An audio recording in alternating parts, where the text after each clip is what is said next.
تک اپنے والد سے بھی کبھی پیسے نہیں مانگے تھے. میں نے جب پیسے مانگے تھے شوکت خانم کے لیے اپنے پاکستانیوں سے, کبھی میں نے غیروں سے پیسے نہیں مانگے.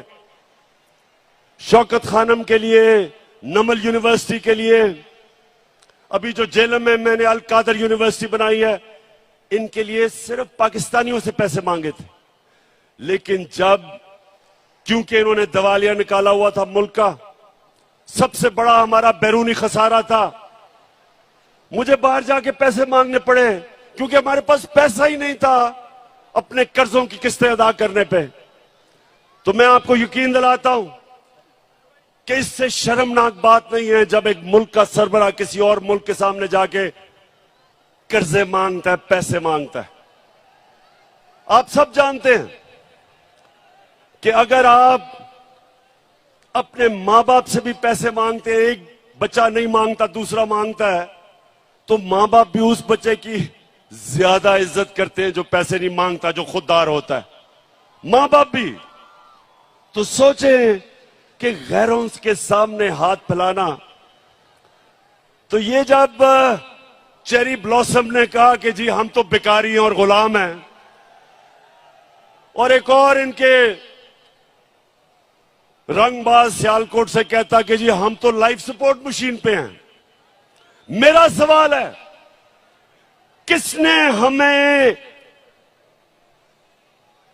ہمیں مقروض کیا؟ 30 سال سے یہ دو خاندان اس ملک پر حکومت کر رہے ہیں. 30 سال سے.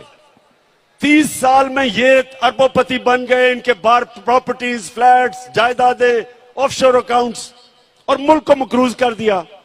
میں تو صرف 3.5 سال حکومت کی ہے. تو سوال میں یہ پوچھتا ہوں کہ جب کہتے ہو کہ بیکاری ہیں تو ہمیں تو غلامی کرنی پڑتی ہے, ہمیں بیکاری بنایا کس نے؟ کس نے اس ملک سے پیسہ چوری کر کے باہر لے کے گئے؟ وہ لوگ جو ہمارے محنت کش پاکستانی 18 گھنٹے کام کر کے اس ملک میں پیسہ بھیجتے ہیں, ریمیٹنسز بھیجتے ہیں, وہ محنت کش کے خون پسینے پہ آج ہمارا ملک چل رہا ہے. اور یہ ڈاکو یہاں سے منی لانڈرنگ, پیسہ چوری کر کے ملک پیسہ باہر بھیجتے ہیں. تو بیکاری بنایا کس نے؟ آپ نے. اور کون اس سے ملک کو نکالے گا؟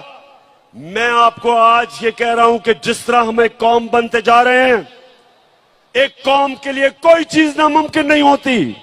جب قوم اکٹھی ہو جاتی ہے وہ سب کچھ کر سکتی ہے. جب زلزلہ آیا, جب فلڈ آیا پاکستان میں 2010 میں, اربوں ڈالرز کا نقصان تھا. ساری قوم اکٹھی ہوئی, بیرون ملک پاکستانی سب مل کے, سب نے اس کا مقابلہ کیا, اور ہم نے اپنے آپ کو کھڑا کر لیا اپنے پیر پہ.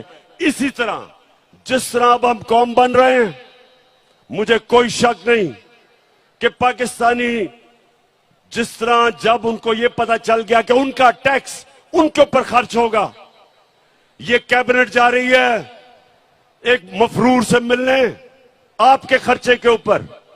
میں نے کبھی اپنی قوم کا پیسہ فضول خرچ نہ اپنے اوپر کرنے دیا, نہ اس طرح خرچ کرنے دیا. اور جب قوم کو یہ یقین ہو جائے گا ہم قوم بن جائیں گے, ہم ٹیکس بھی اکٹھے کریں گے.